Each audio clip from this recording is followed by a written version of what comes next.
तो चैप्टर का नाम क्या है? Carbon and its compound. इसको बहुत इजी वे में हम समझेंगे कार्बन एंड इट्स कंपाउंड को। सबसे पहले मैं इसका इंट्रोडक्शन करता हूँ। क्या है ये? इंट्रोडक्शन करते हैं पहले इसका।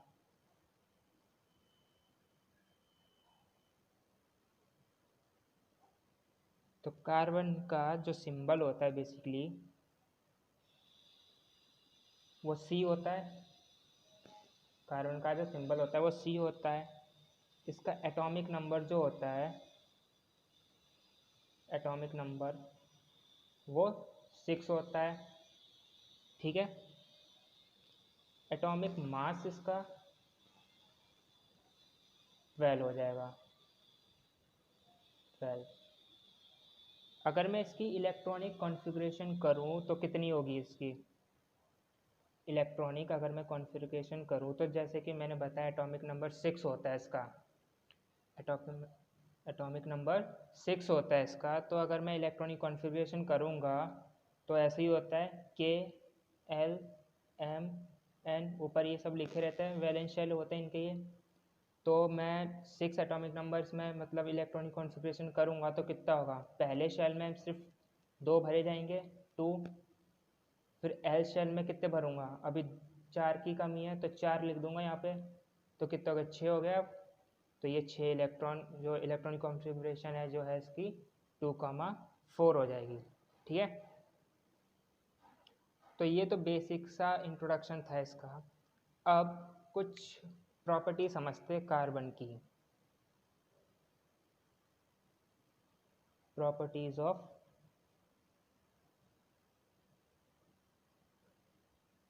कार्बन। कार्बन की कुछ प्रॉपर्टी समझते हैं। पहली प्रॉपर्टी ये है कि कार्बन जो है कोवलेंट कंपाउंड होता है। कार्बन क्या होता है? Covalent compound. Covalent compound. Covalent compound का मतलब क्या होता है? कोवलेंट कंपाउंड का मतलब क्या होता है? कोवलेंट कंपाउंड का मतलब ये होता है कि जो कार्बन है, कार्बन बेसिकली ना तो 4 इलेक्ट्रॉन को गेन कर सकता है, ना 4 इलेक्ट्रॉन को वो लूज कर सकता है।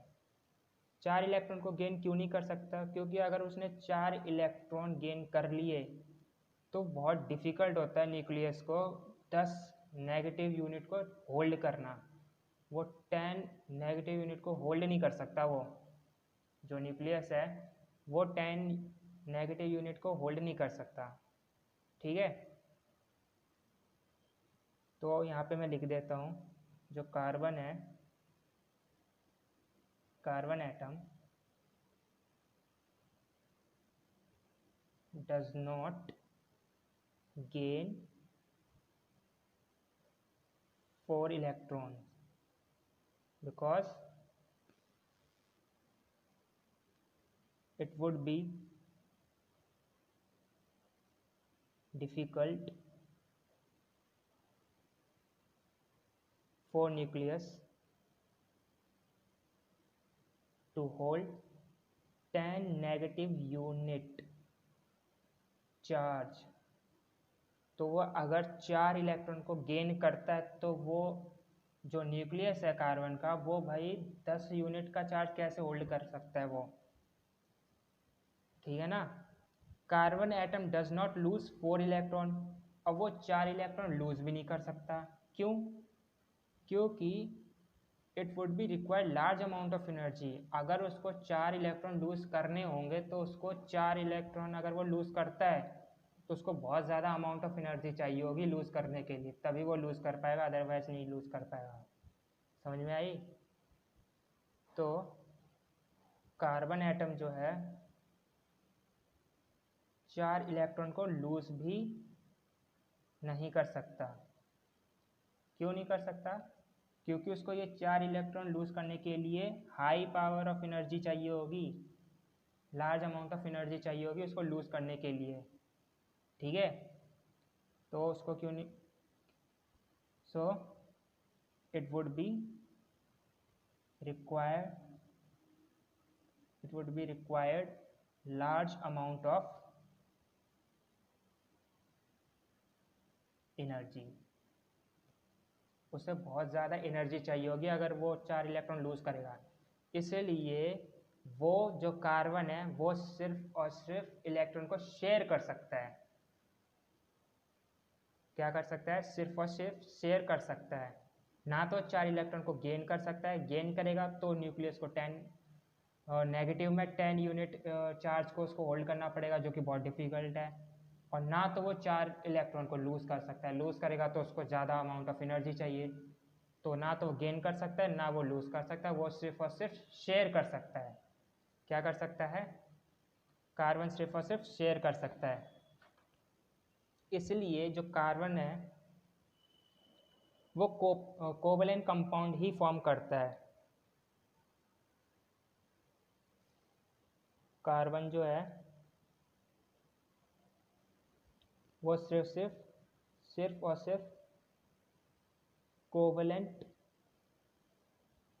कंपाउंड ही फॉर्म करता है। वो भी कैसे करता है कोवलेंट कंपाउंड? वो by sharing of electron, electron का शेयर करके वो जो है बेसिकली कोवलेंट कंपाउंड फॉर्म करता है। तो पहली बात समझ में आ गई। अब ये तो देख लिया हमने कोवलेंट कंपाउंड फॉर्म कर लेता है। अब बात आती है, दूसरा कीवर्ड है कि ये कोवलेंट बॉन्ड क्या होता है। कोवलेंट बॉन्ड टेक्स्ट बुक में पढ़ा होगा तो ये वर्ड आया होगा कोवलेंट बॉन्ड। ये कोवलेंट बॉन्ड होता क्या बेसिकली? कोवलेंट बॉन्ड कुछ नहीं है, ये सिर्फ और सिर्फ एक तरह की फोर्स ऑफ अट्रैक्शन होती है बिटवीन टू एटम। दो एटम के बीच में एक फोर्स ऑफ अट्रैक्शन होती है due to sharing of electron का शेयर करके। कैसे? वो ऐसे देखो, सपोज मैंने एग्जांपल लिया H2 का, ये H2 का लिया मैंने, ठीक है। अब इसको अगर मैं इसको ऐसे भी लिख सकता हूँ H लाइक दिस। अब ये दो एटम है मेरे, सपोज हाइड्रोजन के सेम एटम है। अब ये होल्ड है किसकी वजह से? ये होल्ड है किसकी वजह से? इस बॉन्ड की वजह से। ये बॉन्ड की वजह से होल्ड है। इस बॉन्ड को ही कहते हैं कोवलेंट बॉन्ड। और ये बने कैसे? By sharing of electron. अब शेयरिंग ऑफ इलेक्ट्रॉन कैसे? वो इस तरह की कि ये एक हाइड्रोजन लिया, हाइड्रोजन का इलेक्ट्रॉनिक कॉन्फ़िगरेशन होता है एक, तो मैं उसको एक इस तरीके से दिखाता हूँ। दूसरा हाइड्रोजन लिया, उसको मैं इस तरीके से दिखाता हूँ। तो इनके एक इसका इलेक्ट्रॉन और इसका इलेक्ट्रॉन दोनों ने शेयर करके ये एक बॉन्ड बना लिया, इसको कहते हैं कोवलेंट बॉन्ड, ठीक है। तो कार्बन भी कोवलेंट बॉन्ड बनाता है। तो समझ में आ गई कोवलेंट बॉन्ड क्या होती है? ये एक तरह की फोर्स ऑफ अट्रैक्शन होती है between two atom due to sharing of electron. तो मैं यहाँ पे लिख देता हूँ डेफिनेशन कोवलेंट बॉन्ड की। The force of attraction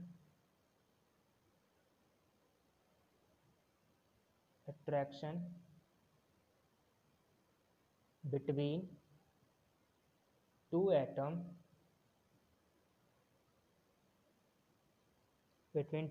due to किसकी वजह से? शेयरिंग ऑफ इलेक्ट्रॉन, ठीक है। ये होती है कोवलेंट बॉन्ड। अच्छा जी, अब समझते हैं कि कितने टाइप्स के कोवलेंट बॉन्ड होते हैं। कितने टाइप्स के कोवलेंट बॉन्ड होते हैं वो समझते हैं।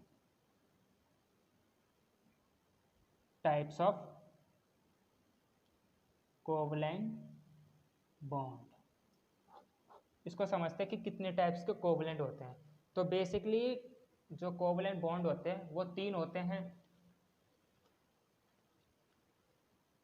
तीन कोवलेंट बॉन्ड होते हैं। कैसे? वन बाय वन समझते हैं। पहला single covalent bond, single covalent bond, ठीक है। अब सिंगल कोवलेंट बॉन्ड में क्या होता है, when two atom share one pair of electron, जब वो एक पेयर ऑफ इलेक्ट्रॉन को शेयर करेंगे ना तो वो सिंगल कोवलेंट बॉन्ड कहलाता है।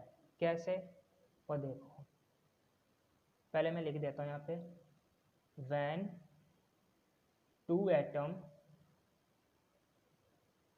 एटम्स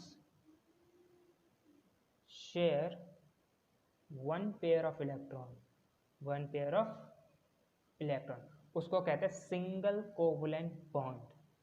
एग्जाम्पल के तौर पे समझाता हूँ। सपोज मैंने हाइड्रोजन का मॉलिक्यूल ले लिया, ठीक है, H2। अब जैसे कि मैंने देखा कि हाइड्रोजन का जो कॉन्फ़िगरेशन एटॉमिक नंबर होता है वो 1 होता है, तो मैं उसको ऐसे दिखा देता हूँ पॉइंट से, उसके इलेक्ट्रॉन को मैंने ऐसे दिखा दिया पॉइंट से। दूसरा मैंने दिखाया इसको इस तरीके से, 2 मॉलिक्यूल लिया है। अब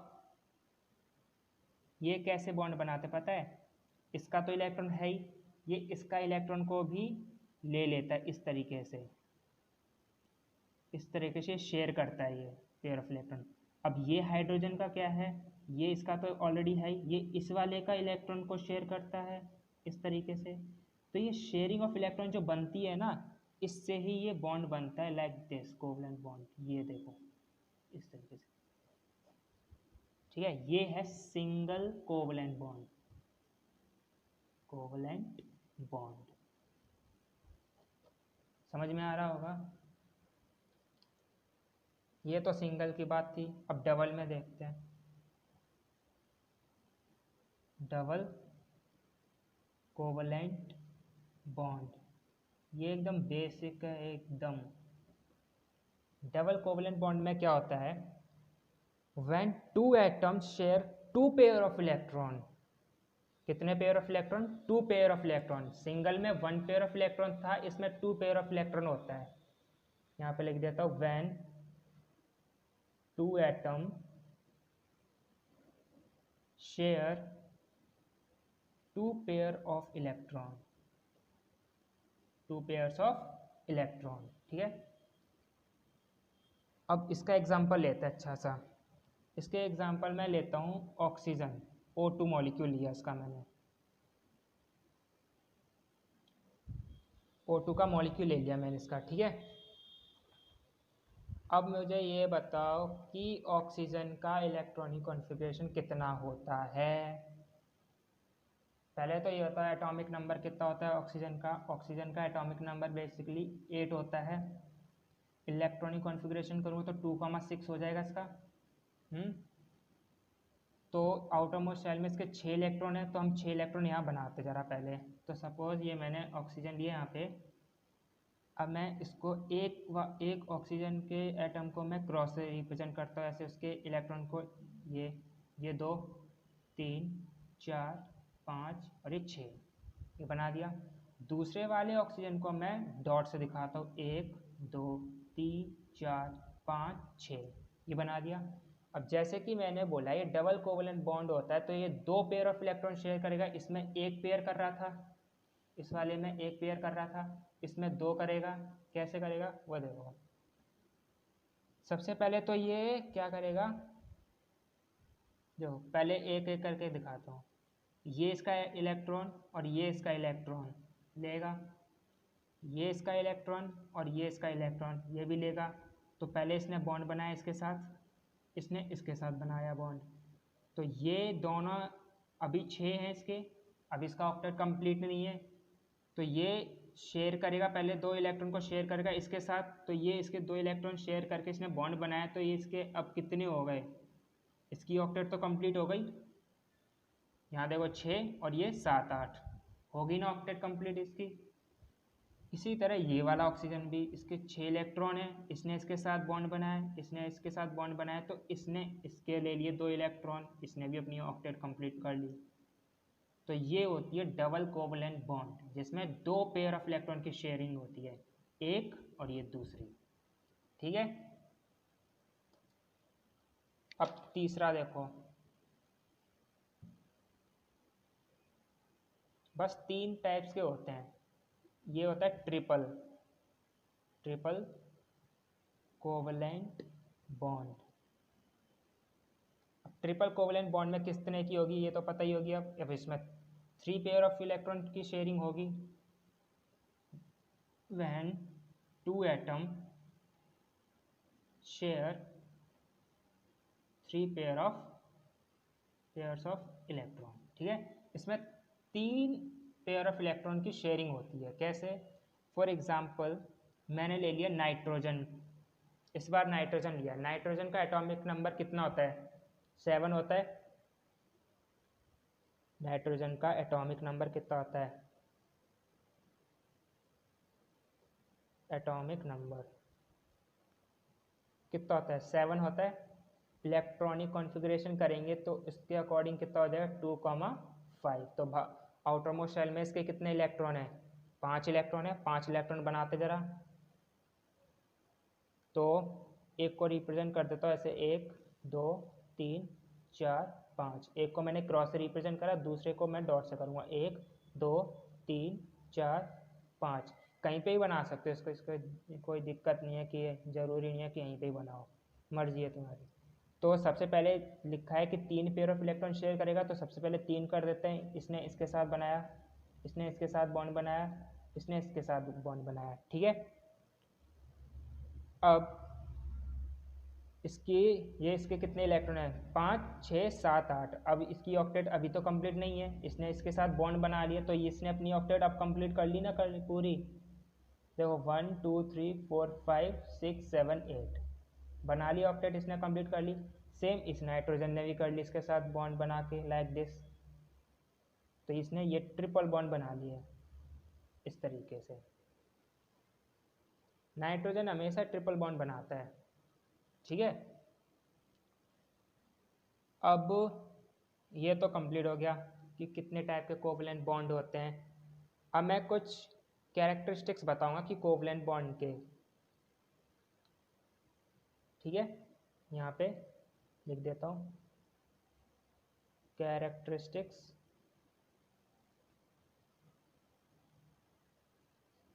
प्रॉपर्टी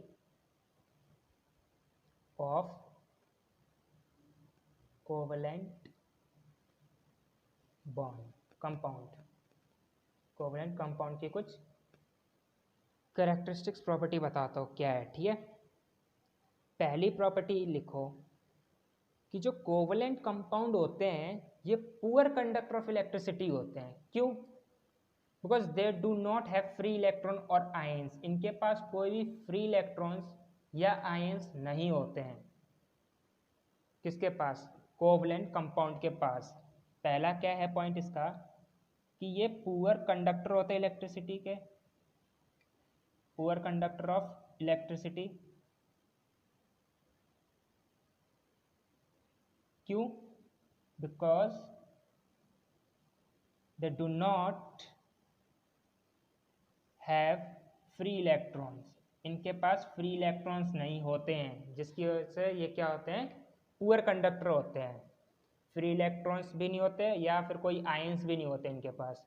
तो जो कोवलेंट कंपाउंड है ये पुअर कंडक्टर ऑफ इलेक्ट्रिसिटी होते हैं because they do not have free electrons. Clear है? सेकेंड पॉइंट, जैसे कि एग्जाम्पल तुम ले सकते हो इसका। फॉर एग्जाम्पल मैंने लिया वाटर। वाटर एक कंपाउंड है। वाटर अगेन ये पुअर कंडक्टर होता है इलेक्ट्रिसिटी। वाटर क्या होता है? Water is poor conductor of electricity.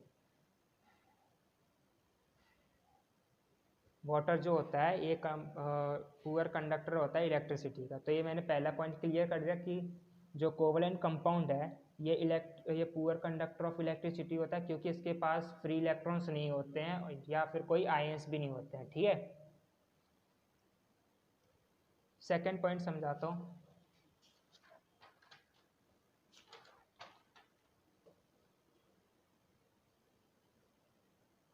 Second point ये है कि ये जो कोवलेंट कंपाउंड होते हैं इनकी low melting point and boiling point होती है। क्यों?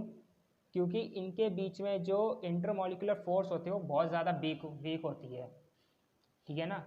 इनकी लो मेल्टिंग पॉइंट होती है एंड बॉइलिंग पॉइंट होती है। क्यों? Due to weak intermolecular force.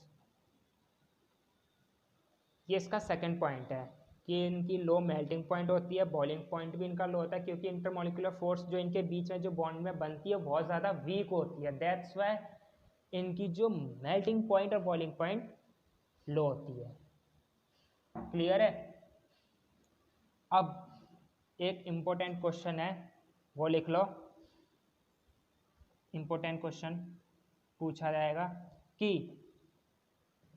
यहाँ पे लिख देता हूँ, why does carbon form covalent only?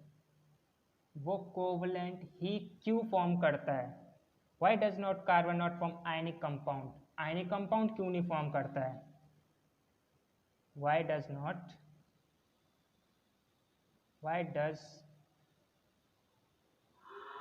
carbon not form ionic compound? तो आयनिक कंपाउंड क्यों नहीं फॉर्म करता, वो कोवलेंट ही क्यों फॉर्म करता है? तो इसका सीधा सा रीज़न है, जैसे कि मैंने बताया कि जो कार्बन एटम है वो ना तो 4 इलेक्ट्रॉन को गेन कर सकता है ना तो वो 4 इलेक्ट्रॉन को लूज कर सकता है। अगर वो 4 इलेक्ट्रॉन को गेन करता है तो it would be difficult for nucleus to hold 10 negative unit charge, और अगर वो 4 इलेक्ट्रॉन को लूज करना चाहे तो उसको उतनी अमाउंट में, ज़्यादा अमाउंट में उसको एनर्जी चाहिए होगी उसको लूज करने के लिए। तो ये दोनों ही चीज़ जब नहीं होती इनके पास, तो इसलिए वो कोवलेंट बॉन्ड ही फॉर्म करते हैं बाय शेयरिंग ऑफ इलेक्ट्रॉन्स। ठीक है, यहाँ पे लिख देता हूँ same, carbon atom does not gain 4 electrons, ना तो 4 इलेक्ट्रॉन गेन करेगा तो उसके न्यूक्लियस को 10 नेगेटिव यूनिट चार्ज होल्ड करना बहुत मुश्किल होगा। ठीक है, उसके न्यूक्लियस को 10 नेगेटिव यूनिट चार्ज होल्ड करना बहुत मुश्किल होगा, तो ना वो 4 इलेक्ट्रॉन को गेन नहीं कर सकता इसकी वजह से, और ना तो carbon atom does not lose 4 electrons, ना तो 4 इलेक्ट्रॉन्स लूज कर सकता है। क्यों? अगर वो लूज करना चाहेगा तो उसके पास इतनी अमाउंट ऑफ एनर्जी नहीं होती, उसके पास इतनी अमाउंट ऑफ एनर्जी नहीं होती लूज करने के लिए, तो दैट्स वाई वो क्या करता है, कोवलेंट बॉन्ड ही फॉर्म करता है, वो भी शेयरिंग ऑफ इलेक्ट्रॉन से। ठीक है, दूसरा क्वेश्चन इंपॉर्टेंट बन सकता है। दूसरा क्या है,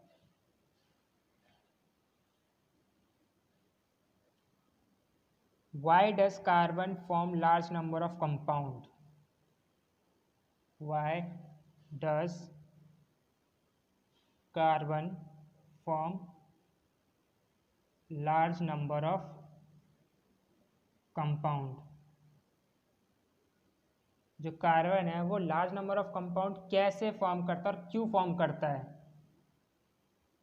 ठीक है, इस तरीके से पूछ सकता है या फिर इस तरीके से पूछेगा, और discuss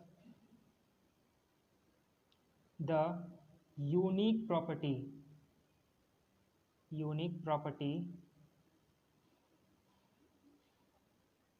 properties of carbon due to which it form huge amount of compound या इस तरीके से पूछेगा कि discuss the unique property of carbon due to which it form huge amount of compound. वो कार्बन की वो प्रॉपर्टी बताओ जिसकी वजह से ये ह्यूज अमाउंट ऑफ कंपाउंड बनाते हैं। ठीक है, ये इस दो वे में पूछ सकता है, तो इन दोनों का आंसर सेम है। अब वो क्या है, वो ये है कि जो इसका आंसर क्या पता है, वो कौन सी प्रॉपर्टी है कार्बन की जिसकी वजह से ये ह्यूज अमाउंट ऑफ कंपाउंड बनाते हैं, वो है कैटिनेशन। कैटिनेशन की वजह से ये huge amount of carbon compound बनाते हैं। ठीक है, अब कैटिनेशन होता क्या है, कैटिनेशन होता है self linking of carbon atom. क्या होता है ये, self linking of carbon atom. Carbon atom के बीच में सेल्फ लिंकिंग होती है। ठीक है, अब थोड़ा सा इसको इलेबोरेट वे में समझाऊं तो carbon atom join together to form large number of straight chain, branch chain and ring. यहाँ पे लिखता हूँ, कार्बन एटम ज्वाइन टुगेदर, जब वो एक साथ ज्वाइन होते हैं, to form large number of straight chain. तो जब वो एक दूसरे से, जब वो कार्बन एटम ज्वाइन होते हैं तो large number of straight chain बनाते हैं, स्ट्रेट चेन बनाएंगे। ठीक है, ब्रांच चेन बनाएंगे एंड रिंग चेन बनाएंगे। तो जब एक दूसरे के साथ ज्वाइन होते हैं तो ये सारी तीन चीज़ें बनाते हैं बेसिकली। ठीक है ना, straight chain, branch chain and ring chain. अब स्ट्रेट चेन कैसी होती है, लाइक दिस, सिंगल बॉन्ड। इस तरह की चेन को हम क्या कहते हैं, स्ट्रेट चेन कहते हैं इसको, स्ट्रेट चेन। ठीक है, ब्रांच चेन कैसी होती है, ब्रांच चेन सिंपल है, ये देखो सिंपल, कहीं पे भी ये ब्रांच चेन हो गई। ठीक है,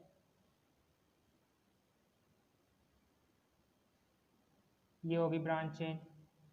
ठीक है, ये होती है ब्रांच्ड चेन। रिंग चेन ये हो गई।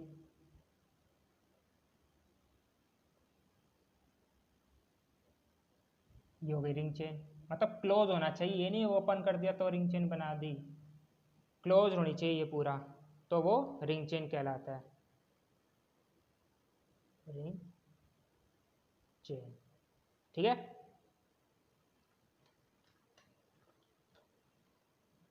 अब एक अच्छी प्रॉपर्टी होती है कार्बन की, वो क्या प्रॉपर्टी होती है वो समझाता हूँ जरा। जो कार्बन है, कार्बन टेट्रावैलेंसी होता है। कार्बन क्या होता है, टेट्रावैलेंसी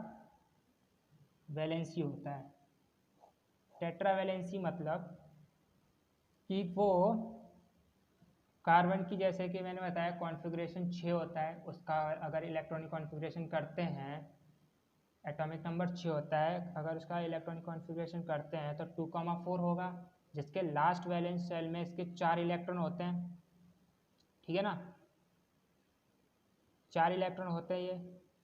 तो अब टेट्रावैलेंसी क्या होता है, तो 4 इलेक्ट्रॉन होते हैं, तो वो 4 इलेक्ट्रॉन जैसे कि मैंने बनाया इस तरीके से, यहाँ पे लिख देता हूँ पहले, कार्बन के 4 इलेक्ट्रॉन होते हैं वैलेंस शेल में उसके।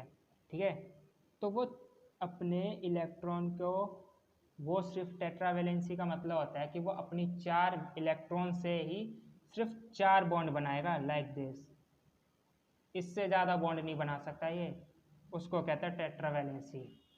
ठीक है, तो वो 4 बॉन्ड बना सकता है क्योंकि इसके 4 इलेक्ट्रॉन होते हैं ऐसे करके। ठीक है, ये ऐसे।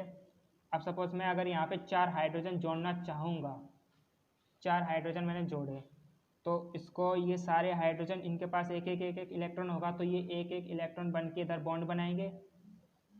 तो ये इस तरीके से तो बनेगा, ये यहाँ पे ये हाइड्रोजन, यहाँ पे ये हाइड्रोजन, यहाँ पे ये और यहाँ पे ये, तो ये क्या बन गया, मीथेन बन गया सीधा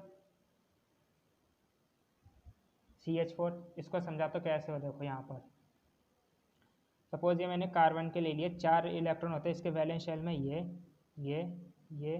बना लिया, और 4 हाइड्रोजन ले लिए इस तरीके से मैंने। इसको लिखना नहीं है ऐसे, ये मैं समझा रहा हूँ बस। तो देखो ये इलेक्ट्रॉन और एक इसका इलेक्ट्रॉन बन के एक इसने बॉन्ड बनाया जो कि ये बनाया इधर, ठीक है। इसका एक इलेक्ट्रॉन और इसका एक इलेक्ट्रॉन इसने एक बॉन्ड बनाया जो कि ये नीचे बनाया। इसका एक इलेक्ट्रॉन और इसका एक इलेक्ट्रॉन इसने मिलके बनाया, यहाँ पर सेम इसने बनाया, तो ये इस तरीके से CH4 बन जाता है।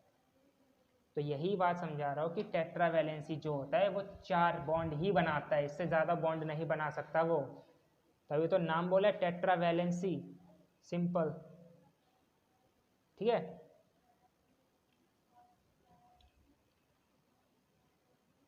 तो मैंने 2 प्रॉपर्टी बता दी, जो क्वेश्चन अभी यहाँ पर आया था पीछे, यहाँ पे मैंने दिखाया,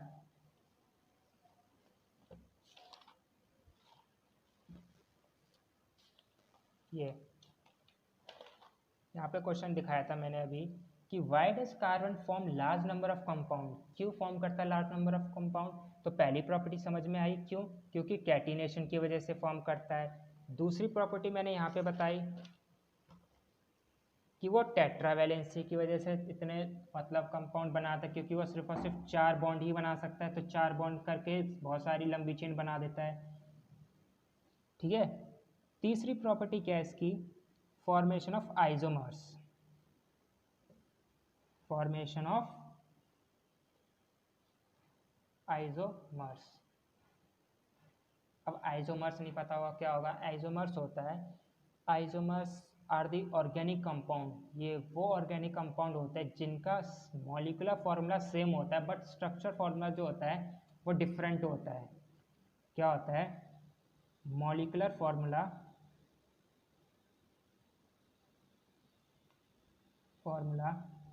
सेम होता है बट स्ट्रक्चर फॉर्मूला डिफरेंट होगा, स्ट्रक्चरल फॉर्मूला क्या है इनका, डिफरेंट होता है, ठीक है।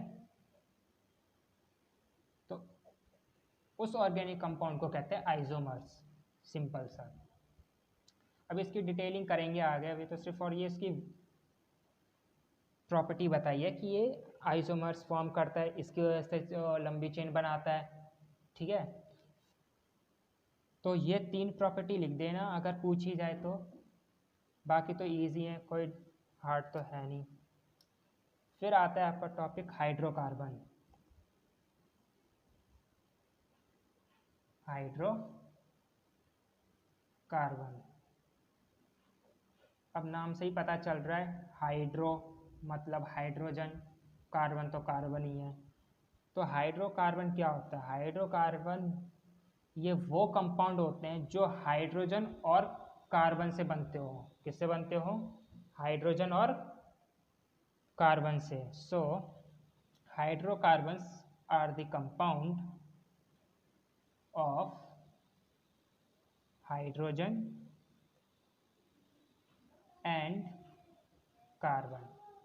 इन दोनों से बनते हैं जो कंपाउंड उनको कहते हैं हाइड्रोकार्बन। हाइड्रोजन और कार्बन से जो कंपाउंड बनेंगे उसको हाइड्रोकार्बन कहते हैं, ठीक है। अब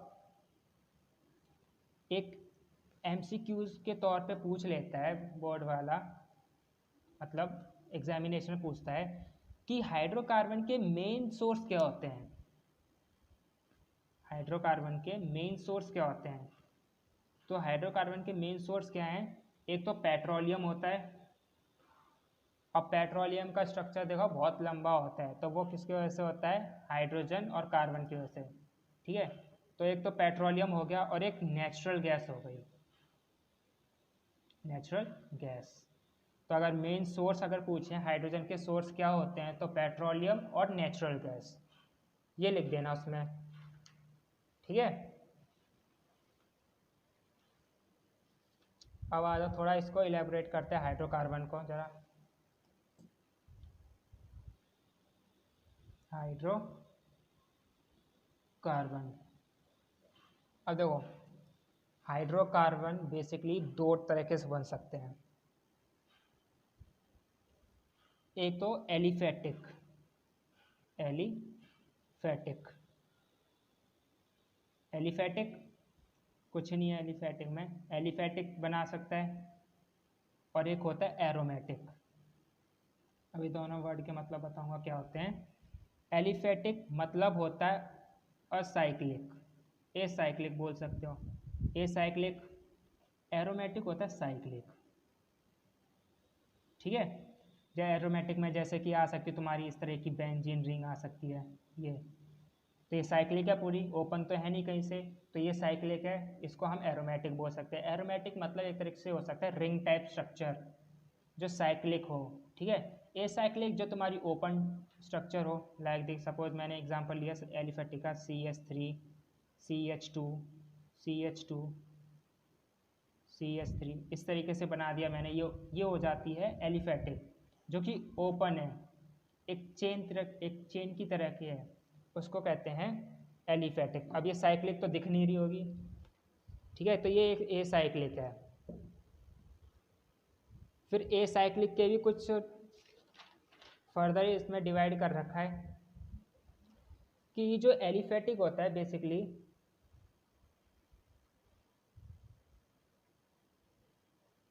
एलिफेटिक, ये दो पार्ट में डिवाइड है। एक होता है सैचुरेटेड, ठीक है, एक होता है अनसैचुरेटेड। सैचुरेटेड अनसैचुरेटेड, सैचुरेटेड वो होती है जिसमें सिर्फ और सिर्फ सिंगल बॉन्ड हो।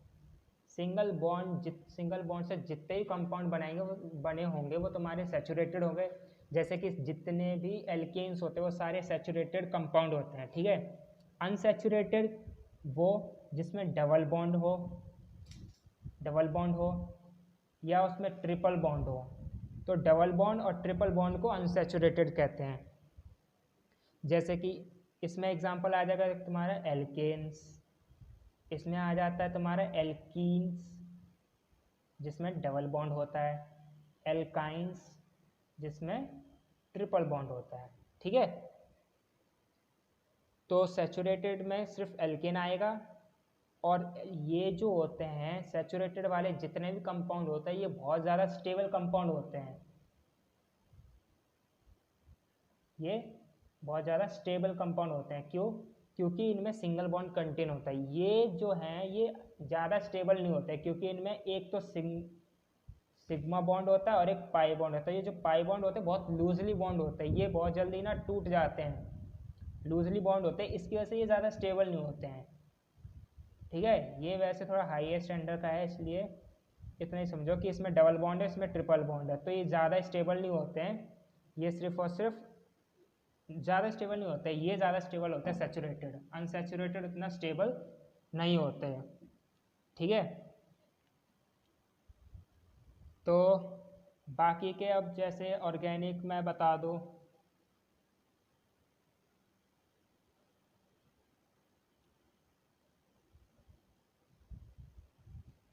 अब ऑर्गेनिक के मैं बता देता हूँ, जैसे कि एल्केन्स होता है ऑर्गेनिक कंपाउंड, हमारे ऑर्गेनिक कंपाउंड में एल्केन्स, एल्कीन और एल्काइन, ठीक है।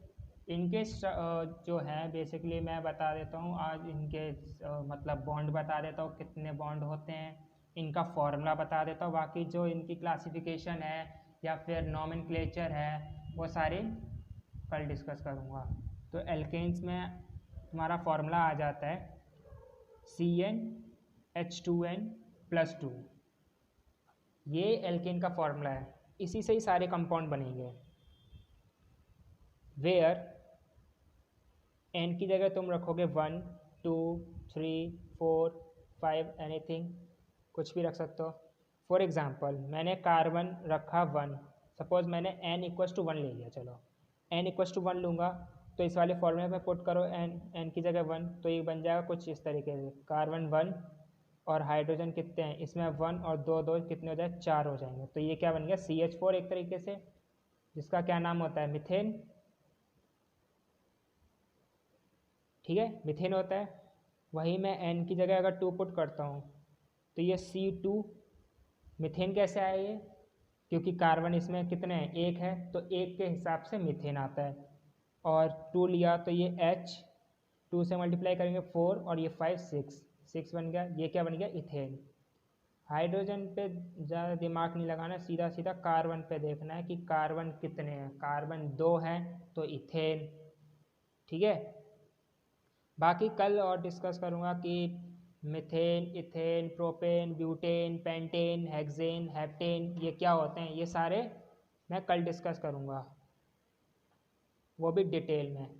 तो कल क्लासिफिकेशन और इनके नाम, फंक्शनल ग्रुप तो वैसे बहुत बाद में, इनके आईयूपीएक नेम, कॉमन नेम वगैरह क्या क्या होते हैं वो सारे कल डिस्कस करूँगा। बाकी आज इतना ही।